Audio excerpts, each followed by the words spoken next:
There is a huge wealth of discovery that has come from academic neuroscience in the last few decades. We actually understand the brain pretty well, but the average person has no idea of that. It's still a complete mystery to most people.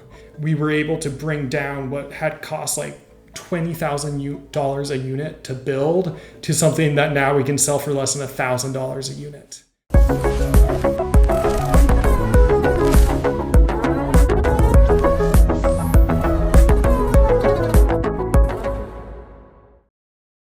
Hello and welcome to the Silicon Synapses podcast, the one and only podcast dedicated to unraveling the mystery and potential behind neurotechnology. Today we have a very special guest with us, Dr. Walter Piper. Dr. Piper is a senior research engineer at Neurable, a company dedicated to creating wearable brainwave analyzing devices. Welcome, Dr. Piper. Thank you. Thank you. It's great to be here. It's exciting to be on your podcast that's revealing the potential and excitement of neurotech to the world. I appreciate it. It's an honor to have you. So let's get started with a little bit about, your background, what interested you in neuroscience? How did that go? Yeah. So first, my background. So as you said, I'm a senior research engineer at Neurable. My academic background, I have a PhD in neuroscience that I got from NYU in 2020. Before that, I got a bachelor's in biochemistry and a master's in psychology. And there's a lot of reasons why I'd be interested in neuroscience. I guess I started out my college career thinking I wanted to be a doctor or something. I really had no idea. But I studied biochemistry because it seemed like fun and also a challenge. But about halfway through that, I started realizing that maybe just being a physician was not what I wanted out of life. So I started thinking of like, what am I actually interested in? And combine that with like, I've already developed all this knowledge about biochemistry. How can I bring my existing knowledge and my true interests together? Um, and I guess psychology really fascinated me, both because it's a fascinating topic in itself. It's like our consciousness is so poorly understood. There's so many things about our psychology that are just fascinating. But also, I had a lot of exposure to, I guess I could say, abnormal brains when growing up. Um, so let's see. So my dad had brain cancer, but I also knew a lot of people that were struggling with mental illness. And I was in college, so I also got a lot of exposure to people doing like recreational drugs. And these are like all things that affect our minds through the lens of neuroscience. Like they are affecting our consciousness, but they also have a very clear biological substrate. And that biological substrate has not been understood for that many decades. Right. That's very well put. Yeah, it's fascinating, that there's so much that we don't know about the brain yet, and it's honestly just enveloping. You just can't stay away from it sometimes. I totally get what you're saying. Um, Yeah. when you started And off, when you started off concentrating towards psychology, did you have a feeling that you wanted to get into the neurotechnology realm, something combining it with engineering, or? not necessarily neurotechnology. Um, so I was very interested in neuroscience for the sake of discovery.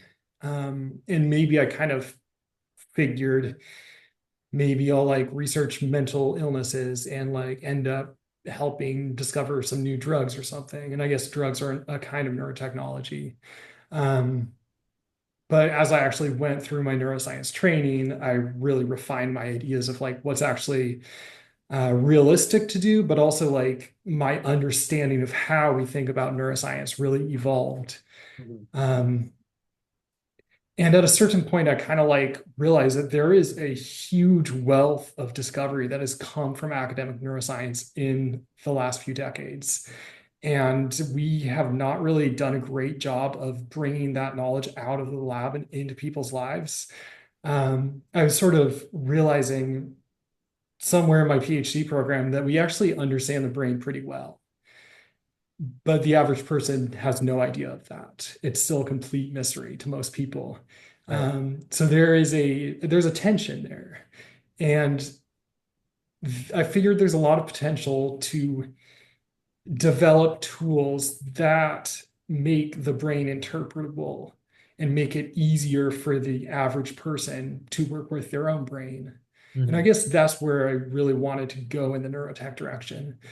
Also, just we have like the computer era. Computers are such powerful tools Right, of and course. they've become miniaturized, and wireless technology means that like computers can handle all sorts of things in so Yeah. many ways. Mhm. So it just seemed logical, like to have a really big impact. Right. I would combine computers with what I knew about neuroscience. And I guess that's what led me to Neurable. Wow. You touched upon, drugs being a type of form of neurotechnology. So I guess how would you define neurotechnology as a whole? So some people think about it as just combining it with computers. Some people think about combining it with hardware. How do you think of it? Yeah, so you sent me a list of sample questions, and that was one of them. So I actually had to think about that a little. How would I actually define neurotechnology? So what I came up with was technology that interacts with our neurophysiology in ways that are deliberate and oriented to biology. So that's as opposed to psychological techniques, which of course affect our brains, but they're agnostic to the actual biology. Hmm. Interesting. So how would you say Neurable fits into that? I mean, it's pretty, I can see how, but just for people, to understand, how does neurotechnology help adhere to that definition? Neurable adhere to that definition, sorry. Yeah, so Neurable is in a subdomain of neurotechnology that we would call brain-computer interfacing, which is exactly what it sounds like. It's the ability to interface between a brain and a computer. And there's many different kinds of companies that do that. Neurable is at kind of one extreme end of listening to the brain by monitoring electrical signals. And then if we want to talk back to the brain, we use headphones. So we can give like auditory feedback. Right. Other companies want to actually have like something more like a more strong intervention. For example, neuromodulation technologies will actually apply an electric current through the head. And then there's invasive brain-computer interfacing as well. So, for example, Elon Musk's Neuralink actually would be computer chips that you implant in the brain. And there are very good reasons to do that for people who are, for example, paralyzed. There are some people with a very clear clinical need for that. But my belief and I think Neurable's philosophy is that most people are better off with non-invasive approaches. So we want to do as much as we can while sort of keeping our hands off the biology as much as possible. And so that's why Neurable listens for electrical signals, but we're not like injecting electrical currents. And then we do that in a form factor that everybody is already familiar with, so headphones. So we can give auditory cues if we want to interact with a person. Right. But yeah, and we also have a focus on being trying to be very user friendly. Hmm. And we're still pretty early in our journey. We only just launched our first product a couple of months ago. Yeah. But it's been a lot of years of preparing to tackle things in the way that we are tackling things. 100%. Yeah. How was the entire product launch? What was the receptiveness to, I believe it's the MW75, right? Yes, the MW75 Neuro. So it is a collaboration with a luxury headphones manufacturer called Master and Dynamic. So they make very high quality headphones, great sound quality, and we integrated our so the neuroscience technology is called EEG. The long version is electroencephalography, but EEG just listens to the electrical activity that's on the outside of the head. And it is very hard to get a precise picture of what's going on. But what is well suited to that approach is like the brain will sort of go into different modes of operation when you are, say, like sitting still and doing nothing versus being very focused on a task where you're actively engaged. If you know what to look for, those different cognitive states are actually pretty easy to distinguish by that electrical activity on the outside of your head. So that's the kind of stuff that we focus on is cognitive state monitoring. Hmm. And let's see. So your question had a lot of parts of it. So the reception to that, people have been amazed at what we can do, that we can do what we can say we can do. That's actually fairly rare in the neurotech space. A lot of companies tend to overpromise, and we always try to not overpromise. Um, Of course. Yeah. yeah, yeah. And I think launching with Master and Dynamic, like the sound quality of these headphones is really good, so that helps. So it was a combination of, your proprietary, or well, EEG has been around for a while, but kind of integrating that with this new form factor of, being able to have it available in your everyday life. That sort of helped. With it. Exactly. So would you say, so before I go on to, the potential of these headphones and, the further products, how was the development like? You said it was a really long process. Although you recently launched, it was years of work that went into it. How's that entire process? Yeah. So I've been with Neurable for about 3.5 years, and I say that's about half of the journey for these headphones. And I'll back up a little, even more to begin with. But Neurable started in, I think, 2015. It grew out of our one of our co-founders' PhD programs. And originally, the product idea was virtual reality gaming with brain data, which Hmm. is pretty wild. And they were actually successful in doing that. They had a demo for a while, even when I joined, where you actually navigated this virtual environment. Looked a lot like a game. I don't know if you've played the game Portal, but it looked a lot like that. But different objects and such would flash. The flashes would like alternate between different objects, and then the device could tell like which object was your brain responding to the most. And then it would have you pick up that object, and then you could like, it would do that again with potential targets of that object. Oh, And wow. then you could use that object to interact with other things. So they actually figured out a way to make this work. Mhm. And I think that was 2017. Wow. At the time, though, I guess there just wasn't enough of a market for it. Hmm. So I wasn't here at the time, but I kind of say it was like a technical success, but a business failure. It was something like sci-fi level, like really cool that they could do. But then they realized they had to pivot to something else to make Hmm. something that would actually be highly marketable. Hmm. I see. So that's when they came up with the focus tracking headphones idea. Okay. And basically, they um, kind of figured out like roughly what that would look like, figured out like in general, like can you do that in a headphones form factor using the places that normal headphones would contact around your ears? Can you get enough brain signal from there? They figured out that they could. They had built up 10 or 20 prototypes that were pretty pricey to develop at the time. And they had figured out a focus tracking algorithm. So they knew what to do with that data more or less. And that's when I joined the company.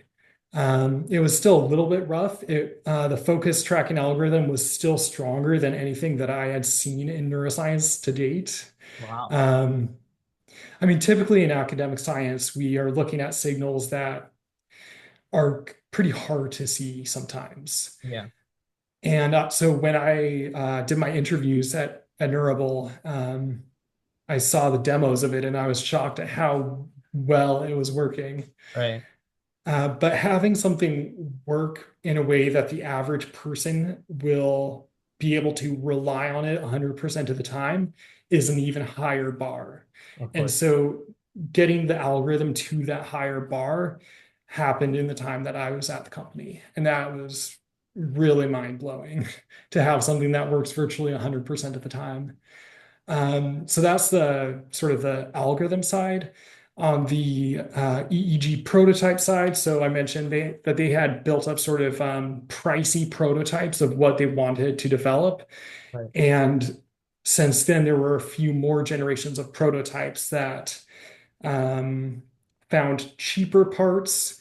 But then also there were a couple of new kinds of parts developed in that span of time. So with a lot of creativity and troubleshooting and even some new parts being available on the market, we were able to bring down what had cost like $20,000 a unit to build to Oh, something that now we can sell for less than $1,000 a unit. wow. So that I think is a huge accomplishment. Oh.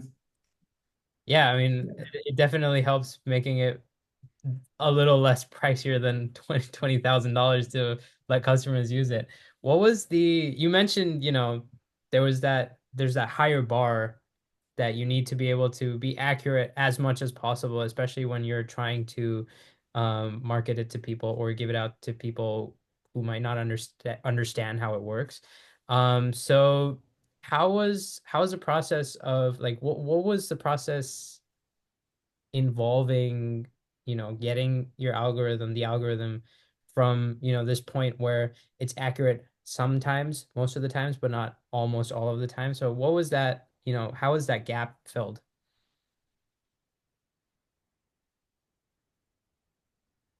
By a team of people. Right. This is something, one theme that differentiates academic science from industry is that in industry, you're tackling very big problems that require teams of people to work on them. Um, so I'd say like it was maybe one thing here, one thing there, different people coming up with things a few months apart, and Hmm. eventually that accumulated. Right. So I'd say it was gradual improvement over the span of a few years. Hmm. But I think we have a really high bar for what we want to launch. And so we kind of just we I mean there were other reasons why it took us a while to launch too. But yeah, it was just gradual improvement over the span of a few years with several neuroscientists working on it. Was it a lot of just back and forth working with, some sort of machine learning models, or was it also, a heavily involved trial process with humans or something like that? Both, both. One thing that surprised me when I joined Neurable is that um, to do things really well and really reliably, it often actually really helps to not rely on heavy machine learning models. I think you really want to iterate and dig deeper until you truly understand the deeper processes at work and then build algorithms around that. So I'd say there are some more lightweight machine learning models involved, um, but a lot of it is really about research and trial and error and improvement. And in the end, we have to get these algorithms onto firmware in a piece of hardware that does not have a lot of computational resources. Right. So, for example, you can't put a giant deep learning model on a pair of headphones. That's just not going to work. Yeah. You really have to have a much simpler set of algorithms. And to make simple algorithms performant, you need to really know what you're doing. Hmm. Of course. Um, so, let's move a little bit, to the entire potential of the neurotechnology field. Um, you know, although you mentioned Neuralink, what are your thoughts? You've already, touched upon, what with their invasive technology. But, are there any other interesting um, avenues in the field apart from, Neurable and Neuralink that you seem to be that seem to capture your attention? I'd say the one that really captured my attention, I think they're called Synchron. They sort of do these semi-invasive brain-computer interfaces where they have a hardware system that lives inside of an artery in your brain. And so it's not directly connecting with the neurons, Mhm. and it's not even having to cross the blood-brain barrier, which is a huge issue with the biology of the brain. Right. But Synchron has figured out how to achieve some characteristics of invasive brain-computer interfacing without needing to go all the way to like open brain surgery. And having experiences in my PhD program where I did animal research, I became very sensitive to how dangerous brain surgery can be. So Yeah. I really, I like, I just I want our society to be very cautious about invasive brain-computer interfaces. There's, of course, reasons why people could really need them, like if people are totally paralyzed. But for the most part, I don't want to see invasive brain-computer interfaces go into people's brains. Hmm. So Synchron found a way to achieve some of the characteristics of being very close to the neurons without actually having to do the brain surgery. So I'd say that that is something that's caught my attention in the field of brain-computer interfacing in general. It's interesting. It's like a spectrum where, there's invasive, semi-invasive, and then completely non-invasive as well. That's very Yes. cool. What, what sort of goals do you have with your work at Neurable? You were mentioning that you want to stay as away from, avoid invasive technology as much as possible. So, are you aiming towards certain ideas, something like that? In the short term, I'd say my goals are to just do what Neurable needs in the short term. Longer term, I'd really like to see how we can provide breakthroughs for things like mood and anxiety disorders or attention deficit disorders. But then there's also other kinds of diseases and disorders, for example, neurodegeneration, traumatic brain injury, things that are pretty devastating to people when they actually happen. Um, but the signs of these things can be subtle, and yet we know that there's potential for our devices to be able to detect some of these problems and potentially give people early warning or potentially help sort of fine tune more risky activities to hopefully make things less dangerous. Our society has so many examples, especially with traumatic brain injury, where these mild traumatic brain injuries accumulate, whether that's in football players or soldiers who work with explosives. There's just so many examples of people just suffering brain injuries in their normal work. Um, and so helping address that, also helping people detect neurodegeneration in earlier stages. For example, Alzheimer's. Like people don't really show symptoms of Alzheimer's until the about 10 years after the disease has started. So being able to provide early indications that people are either at risk for more serious problems or heading that way is something that I think we have a lot of potential to solve. So that's definitely a long-term goal. And yeah, like I said, other kinds of psychological disorders, I think there's definitely a role of neurotechnology to help people just have maybe slightly easier lives when dealing with those kinds of things. That's very well put. Yeah, Alzheimer's disease is a very prevalent, issue, especially in the modern world where, like you said, yeah, you don't realize that you have it until the pathology shows 5 or 10 years later. Um, Speaking of 5 or 10 years later, what do you see neurotechnology, capturing mainstream attention in the next 5 or 10 years? I know it's Yes. still a slow process at the moment, but What do you feel?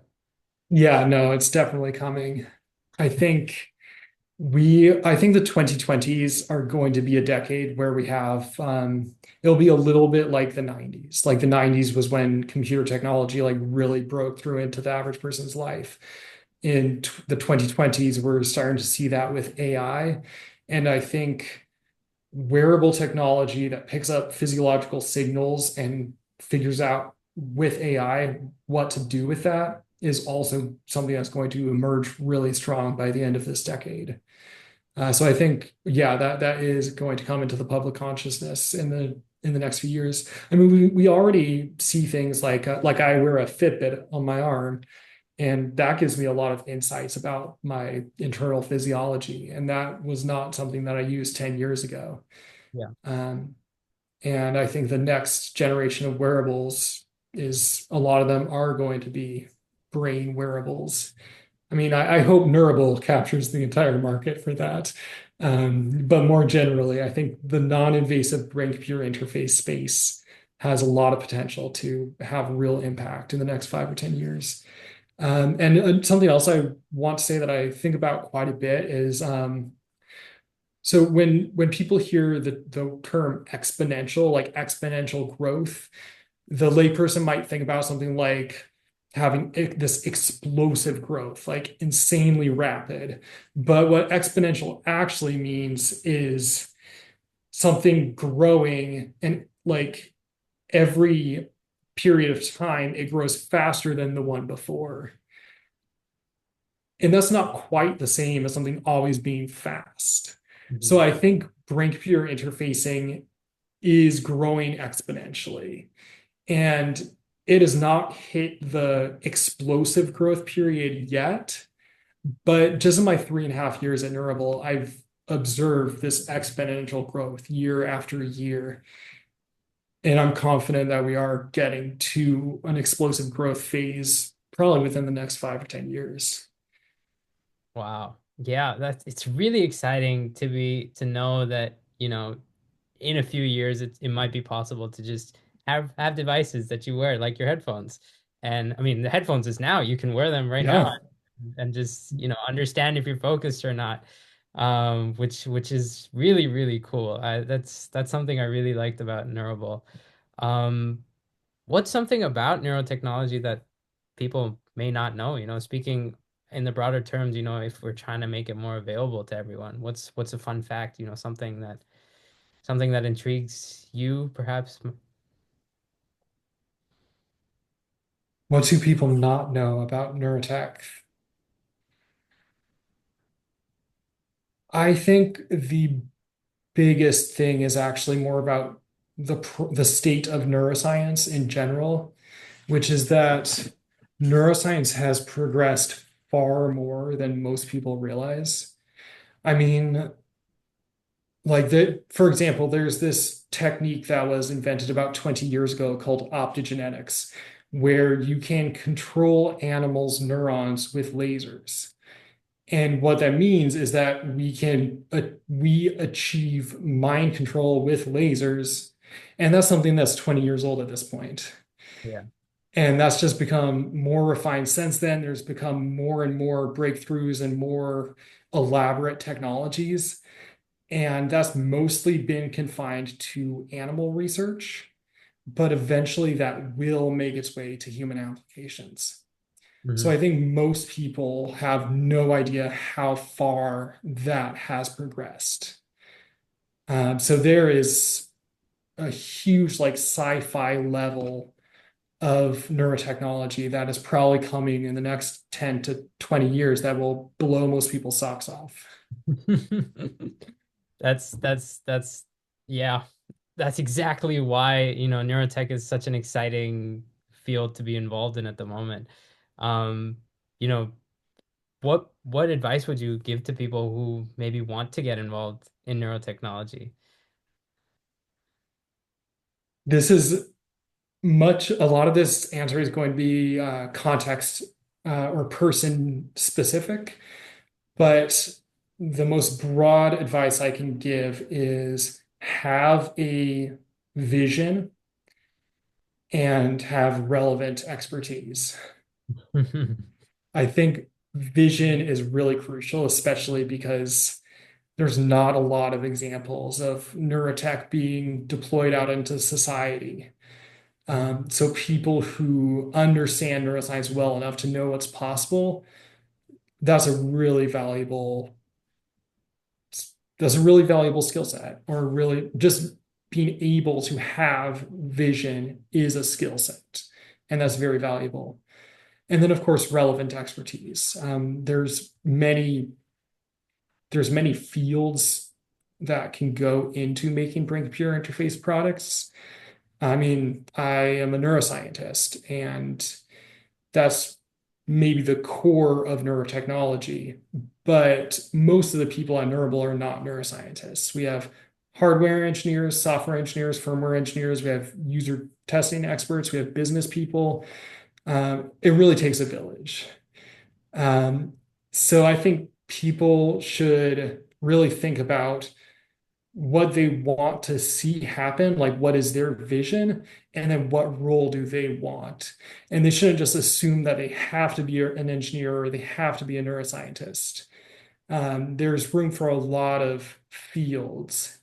But I think having that clear vision is the most important thing, followed by having relevant expertise. Mhm. And then lastly, I guess if people really want to get into technical experience, there's a lot of open source resources for people to learn those things. I mean, like for computational neuroscience, there's something called the Neuromatch Academy that has a lot of free learning resources online to learn computational neuroscience. Um, but yeah, so if people really want to get a feel for what it's like, they don't necessarily have to join a company. In fact, it's hard to get a job in a brain computer interface company just because it's such a small sector at this point. Right. But if people work at it for enough years, they'll eventually get in. Hmm. Hmm. What I guess to round off everything, you've touched upon the potential of neuroscience, but maybe immediately, maybe in the next 1 or 2 years, what do you feel is the potentially biggest sort of change that could come out of neurotechnology or something that's in development, either at Neurable or, in general? Yeah, I think Neurable's products are definitely going to be one of those things. I mean, we just launched a couple of months ago. So being able to have wearables that are accurately tracking people's cognitive states across time, that's really important. Something else that I think is approaching a turning point is our understanding of mild traumatic brain injury. Um, that's something that is a huge problem. It manifests in subtle ways. And I was actually surprised when I started exploring that field because most medical clinical tools for traumatic brain injury detect severe or moderate traumatic brain injuries. There's not actually that much ability in modern medicine to detect mild traumatic brain injury. Mhm. Um, but we are starting to the field as a whole is starting to have breakthroughs in understanding how like the brain's connections internally can get disrupted. Um, so I think the understanding there is starting to shift. But then I think that's very impactful for society because it is a very common problem. I mean, it's like high school football players often get these mild traumatic brain injuries. Probably the average soldier will experience some of these. And really, anytime somebody gets hit pretty hard in the head or something, they could get a mild traumatic brain injury. So that's something that's a common problem that I think we're starting to hit a turning point. Mhm. Cool. That's very interesting. Yeah. And so widely applicable. You don't realize, the average football player takes hits like it's every day for them, and then, later down the road they don't realize it, but then it sort of manifests in different ways. Speaking of the potential, some people might think, oh, we can wear this device and it can read all of our brain waves and we can control devices in cars and things like that. And so, you know, it's getting closer to becoming a reality, don't you? Wouldn't you say? Yeah, yeah. I think we need to manage expectations about what non-invasive brain-peer interfaces are capable of. And there's an analogy that I think most neuroscientists have heard that listening to like EEG is like we are listening to electrical signals from the outside of the head, and it's a bit like standing outside a sports stadium and listening to conversations of people on the inside. Like you're not going to be able to hear it. But if everybody's doing a chant together, you can easily hear that from the outside. Right. And that's And yeah, so non-invasive brain computer interfacing is going to be like listening to people from outside the sports stadium. You're mhm, not going to hear the very precise details of what's going on, but you are going to see or hear the large shifts that everybody is making together. So mhm. I'd say certain things like cognitive state monitoring, certain kinds of control, realistic. Um, but the kinds of things that you'd expect from invasive brain computer interfacing, like giving a paralyzed person the ability to move and feel things, like that's not going to happen really with non-invasive brain computer interfaces. So I think it's important to manage expectations about what non-invasive technology can do. But yes, we are getting much farther along in things like determining what people are feeling, what generally they're experiencing, how well they can perform in that moment on that day. Yeah. People often say that they're concerned about privacy. That, oh my God, there's this device that is reading everything that's going on in heavy quotes, I guess, that's going on in my brain. How do I make sure that, there's not this computer that's just storing all of this information that's building this profile of myself based on everything that's going on? How is privacy addressed in these sort of technologies?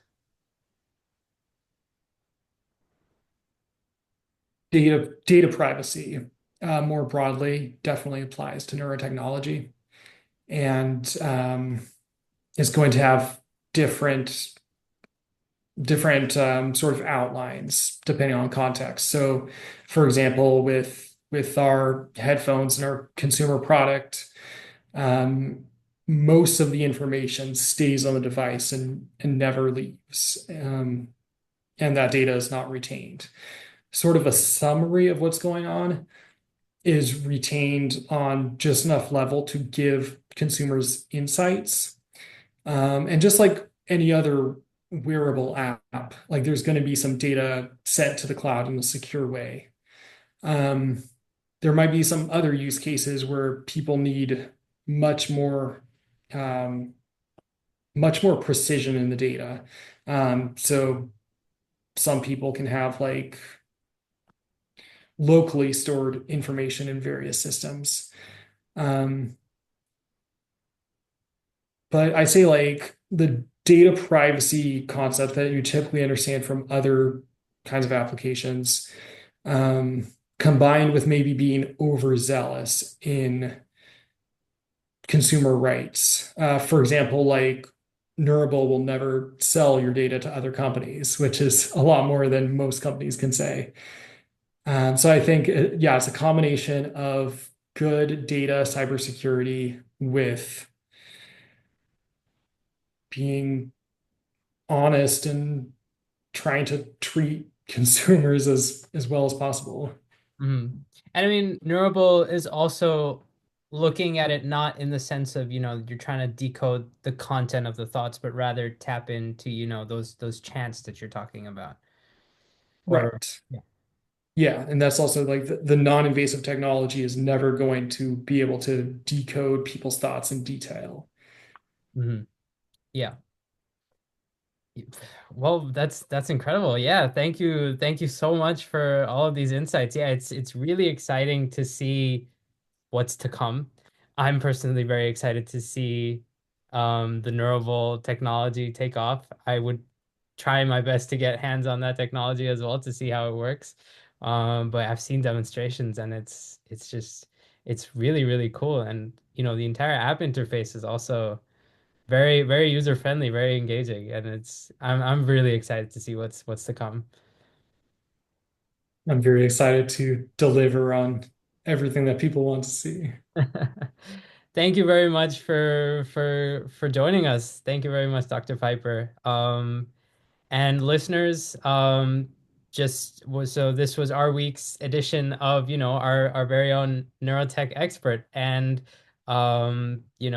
do let us know what you think, and we'll catch you in the next one. Thank you very much.